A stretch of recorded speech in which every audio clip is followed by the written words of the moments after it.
Hey guys, 66 here, and today I'm going to be talking about new changes that could fix many things for the staleness of battles in the next update at the end of this month. Ninja Kiwi said it's going to lean toward more of the competitive players rather than the casual players. I already made a tower balancing change video. And this one is going to be other balancing changes and new features that could be added. In the background here, you're going to see a Club Challenge Mega Boost game with me and Danny Jang. So let's get right into this shit. So first of all, for the balancing changes that we covered yesterday, it will heavily incorporate into this. Now, first thing, the most important thing I want, at least, is a 4-tower mode. You do not know how much I've wanted this. You see, a large reason why battles right now is so stale is because of the fact that you can only use 3 towers. And 3 towers does not allow for very much variety. Which Ninja Kiwi game has the most variety? BTD 5, right? Because it has the most tower choices. Now, battles is special. Choosing towers is a large part of the game, and I feel like it should be. But this does not mean it should only be 3 towers. I feel like if it was 4 towers, the game would be more enjoyable and just have more strategies in general. Also, the Regrow Rainbow Rush is so underpowered right now. People are resorting to zebras.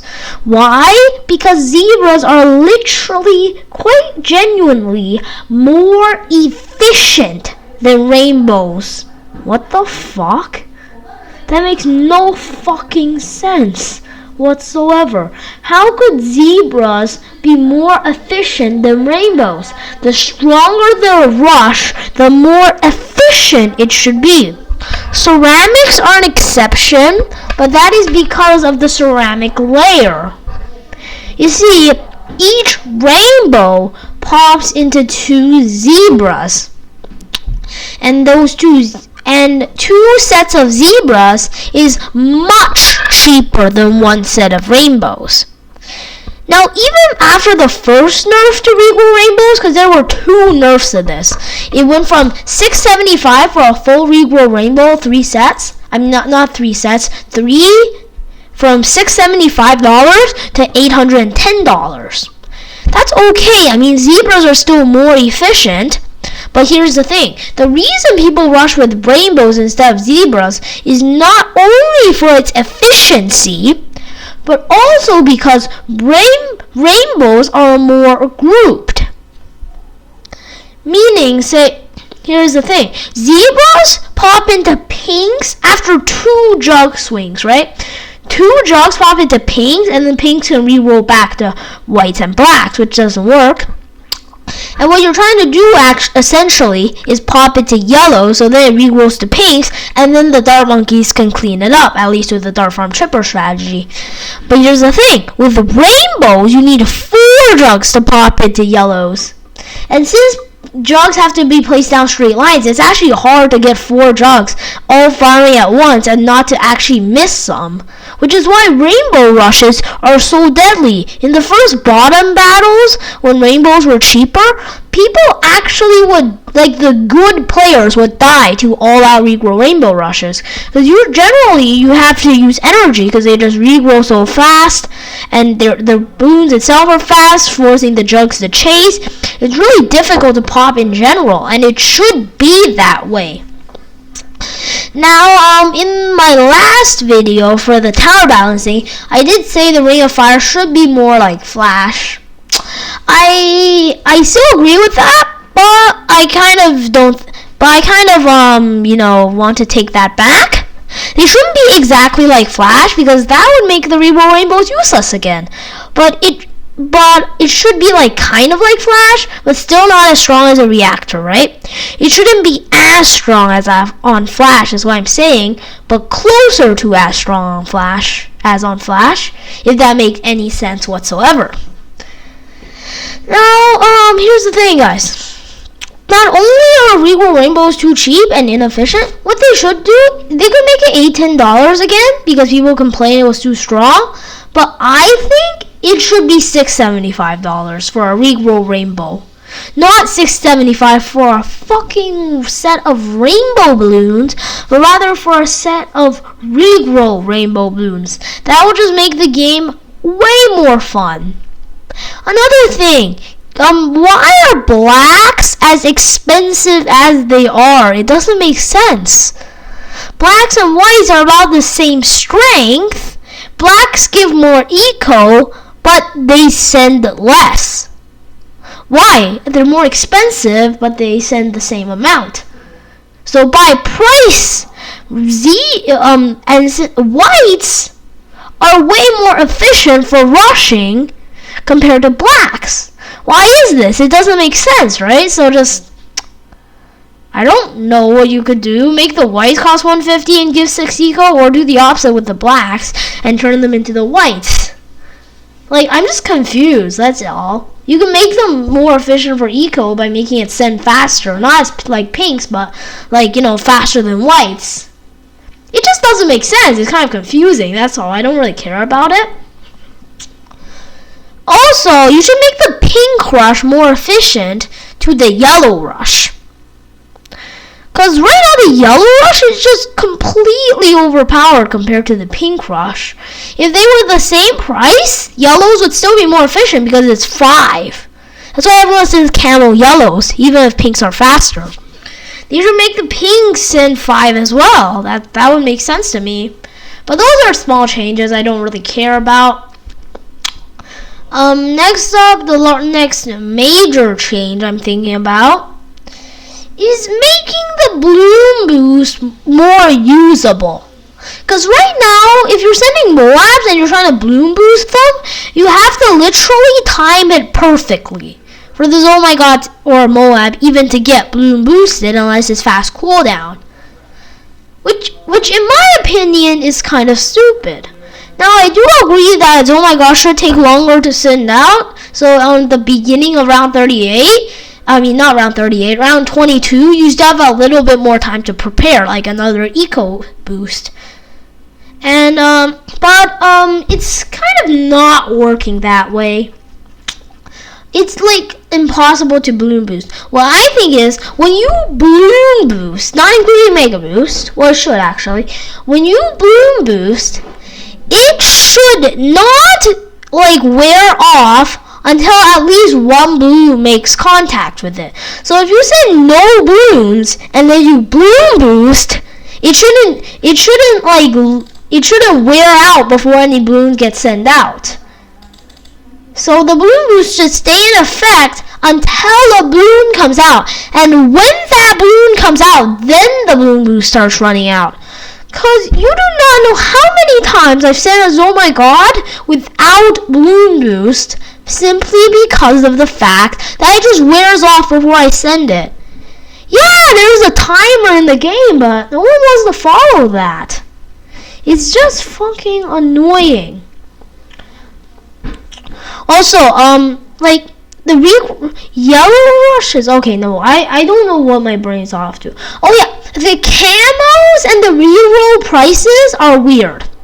Why is the reroll multiplier should be 1.5 and camo should be 3? The numbers are completely fucked and screwed right now. I don't really know what they even are, but they're weird. I know that for sure. Also, what was I going to say? I can't think right now. I can't think. I genuinely cannot think. Oh God. The reroll rainbow cheaper? Yeah, you definitely need to make the reroll rainbow cheaper. Also, camo and reroll Moabs. That would be so good. Camo and reroll Moabs. Think about it. So the Moab pops, and then it's camo or reroll balloons inside. This will completely change the game.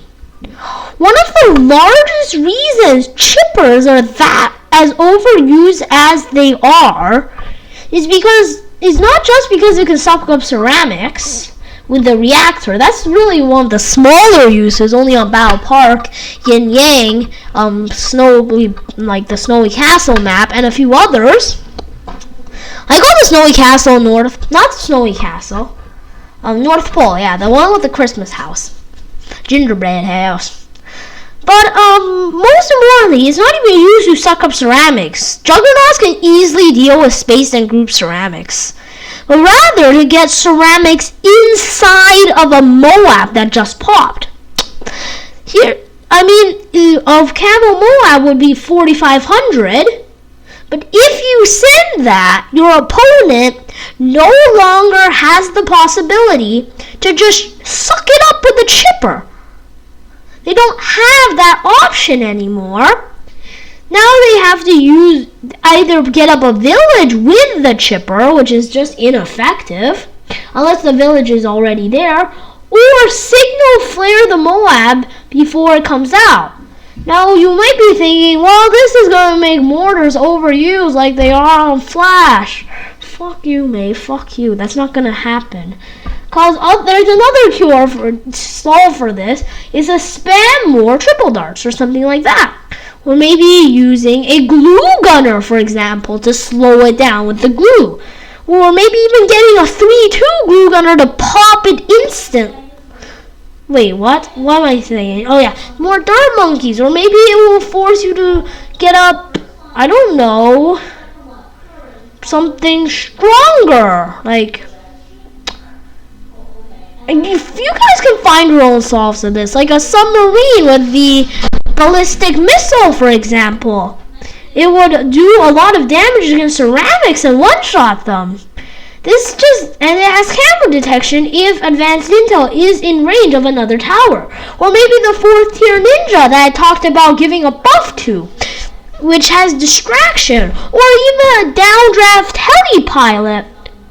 Or even a wizard for that sake. What am I saying? Or even like a 3-1 wizard. And they really should make a 3-1 wizard not regrow farm as much. I don't know, maybe it should still regrow farm, but maybe you can have enough towers surrounding it so that it doesn't regrow farm and then it's actually a viable tower. See, there are many solves to Camo and regrow BFBs and Moabs, and that will just all in all make the game more fun. Like, if you don't have enough defense, you're gonna get regrow BFB to death, right? Like, and the pop limits and everything, like the 100 pop limit on jugs. If you just spam regrow BFBs, you might be able to get through that. That brings me to my next point. More balloon sets, deadlier ones. Maybe round 24 group ZOMGs. Groups, oh my gods. That shouldn't be too hard to defend, especially if you have group popping power. But that will make the 4-2 chipper less efficient. Now, I don't want to kill the chipper with this, but Supervac will still be viable anyways, with the larger range I mentioned. And there'd be still many viable ways to use the chipper, but then maybe something like an Apache dart ship. Or maybe a Ray of Doom will be easier to use. This will all change that, right? Or maybe you want to ground zero spam it. Or maybe the ice ability and the ninja ability in combination with a 2 Ray of Dooms can handle it. It'll just give rise to more strategies, as well as the 4 tower mode, allowing you to, say, add the farm in on an eco strategy. Or maybe have an eco strategy when you are missing a tower. Say you have Ninja, Ace, Chipper, but you want a Dartling gun, but then you can replace the Ace, but then you want something else, right? Like the Ace again, but then you figure out that the Dartling gun's better, and then you want to add in a nice tower. Now you can, right? Like 4 tower mode will be sick. And this is more of a new feature, maybe not in this update, but maybe 4.0, the huge update. After like 4.0, when they get to like 5.0, I think they should make BTD Battles 2. This Christmas, this is what I'm hoping for, guys. This Christmas, right? BTD 6. Blue tower defense 6. That will solve a lot of things, adding new towers and everything. Now I'm going kind of off topic, but still. Also, a 2v2 mode or a 1v1v1v1 mode. That will change up the game completely. Like, for example, you can rush any one of your opponents. I mean, it'll be hard to fit everything in, but maybe even new exclusive maps for those modes. Or just like, I don't know, there's many ways you can do this, Ninja Kiwi. I mean, maybe only on the desktop versions or something. Or maybe you have to pay for it. Like, maybe not having to pay for it, but still, just this new feature could change up the game. Because you can get teamed on, basically. But the way the place is going to work is by lives, right? After round, say, 40, I feel like it's a better round than 38. Okay, let's say round 50, right? If you're going to casual mode, you can go infinitely late. But after round 50, like, the game automatically ends, right? And then I'm talking about the 1v1v1v1 mode here. When it ends, whoever has the most lives out of the survivors is the winner, right? And the winner, like, everyone bets medallions. The winner takes a bunch, right? The loser, the second place, still makes medallions. Third place, like, doesn't lose anything. And then the fourth, no, that won't make sense. Third place, okay, so first place wins, like, everyone's medallions, except second place, who gets to keep their medallions and maybe makes 50%. And then third place and second place both lose medallions. So basically what I'm trying to say here is, like, the winner makes medallions. Second place keeps medallions. So basically you have to get the top two to not lose. And then you have to get in the top one to actually win anything, making the game more competitive. So you have to be in the top one to actually win, like blocking out more losers. Also, right now in Battle Arena, there's a slight problem with this, with Battle Arena, because, well, it's too easy to get medallions inflated by hackers and other factors like the weekly competition, making it completely biased and making really no competitive play at all in the competitive place. The place you're supposed to go for competitive, the arenas, are not competitive. Either at a ladder mode, a tournament mode, or deflate, or medallion deflation. So not inflation, deflation. So deflation would be the 1v1v1v1 mode I was talking about. And here's the thing. Say you are number 2, and then number 3 and number 4 is already out. It's like round 20-ish. You and number 3 are both way behind the number 1 person on lives, and he is like, and you can't get lives on him, right? He's really good. What you can do is you can, like, chat with number 3. So number 3 isn't trying to take out you. He's like, say maybe you're even tied with number 3. You both leaked like a couple of lives, but number 1 still has 150. And if everyone loses, whoever had like last man standing wins. Yeah, last man standing wins. And if everyone actually does die, and if like everyone dies except you, you're automatically number 1. And then like whoever lasted the longest is 2, 3, 4. Or if like 2 people survive, whoever has more lives get the wins. It's just gonna be like that, right? Based on the survivors.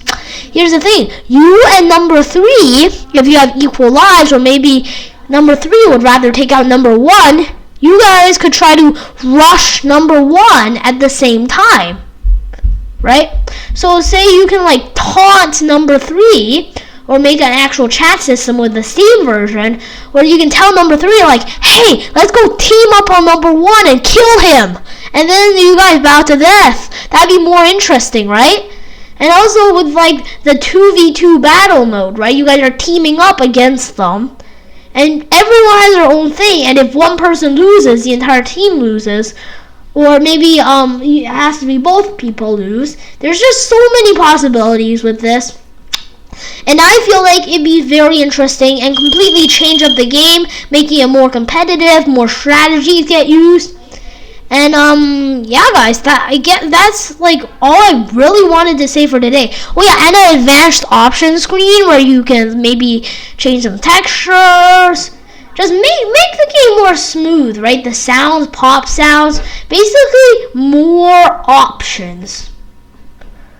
More options would make the game more fun. Just small things that won't actually change the game. Say when you activate an ability, it tells you activated the ability because sometimes you don't know. Or whenever you sell a tower, it tells you. Basically, many small options like that to let you have more control over the game.